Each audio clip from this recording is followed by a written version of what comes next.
کے پاس مسجد میں بیٹھا ہوا تھا تو انہوں نے مجھے بتایا، جلس الیہ عمر فی مجلسی کا ہاذا، کہتے ہیں کہ انہوں نے مجھے بتایا کہ ایک مرتبہ اسی جگہ پہ ہمارے ساتھ حضرت فاروق اعظم جناب عمر بن خطاب رضی اللہ تعالیٰ عنہ بھی تشریف فرما تھے۔ بخاری شریف کی روایت ہے، حضرت ابو وائل تابعی ہے، وہ آگے ایک اور شخص سے ذکر کرتے ہیں، ان کا نام ہے شیبہ بن عثمان رضی اللہ تعالیٰ عنہ۔ وہ فرماتے ہیں کہ ایک مرتبہ اسی مسجد میں اسی جگہ پہ ہم حضرت عمر فاروق رضی اللہ تعالیٰ کے ساتھ بیٹھے ہوئے تھے، فقال، تو کہتے ہیں کہ جناب فاروق اعظم رضی اللہ تعالیٰ عنہ نے فرمایا کہ لقد حممت الا اضع فيها صفراء ولا بيضاء الا قسمتها بين المسلمين۔ کہتے ہیں جناب فاروق اعظم نے کعبۃ اللہ کی طرف توجہ فرمائی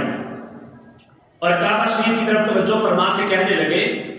اب چونکہ اس کی طرح تھوڑی سی تاریخ کو اگر ہم دیکھتے ہیں تو حضرت آدم علیہ السلام سے لے کر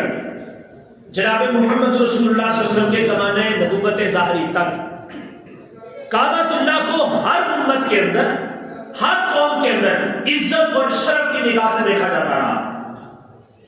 زمین کا مرکز و محور ہے بیت اللہ شریف، خانہ کعبہ۔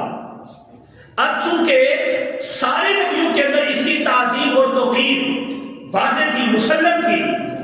تو ظاہری بات ہے کہ جتنے بھی بادشاہ گزرے، جتنے بھی کمارا گزرے، جتنے بھی شہنشاہ گزرے یا انبیاء گزرے، ان سب نے بہترین قسم کا مال اس عمارت کے لیے استعمال فرمایا۔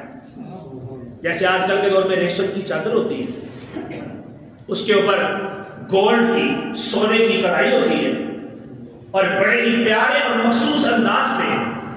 پوری دنیا کی سب سے قیمتی قسم کی ٹائل اور پتھر اس کے ارد گرد حرم کے اندر موجود ہے۔ اور اگر حرم اتنا قیمتی ہے تو کعبۃ اللہ پھر کتنا قیمتی ہوگا لوگوں کے لیے۔ تو یہ اول دن سے، شروع سے ہی اس کو چونکہ سب سے زیادہ عزت دی جاتی تھی، تو اس کے لیے سب سے زیادہ اچھا اور بہترین قسم کا مال جو ہے وہ خرچ کیا جاتا تھا۔ جیسے آپ لوگ مثال یوں لے لیں، آپ اپنی مسجدوں کو کتنا خوبصورت بناتے ہیں، اور آپ کی یہ کوشش ہوتی ہے کہ پوری کی پوری مارکیٹ میں سب سے بہترین، پیارا اور خوبصورت قسم کا جو پتھر ہے وہ ہم لا کے اپنی مسجد کے لیے لگائیں گے۔ کیوں؟ تاکہ ہماری مسجد خوبصورت لگے، لوگوں کی اس کی طرف اٹریکشن بڑھے، توجہ بڑھے،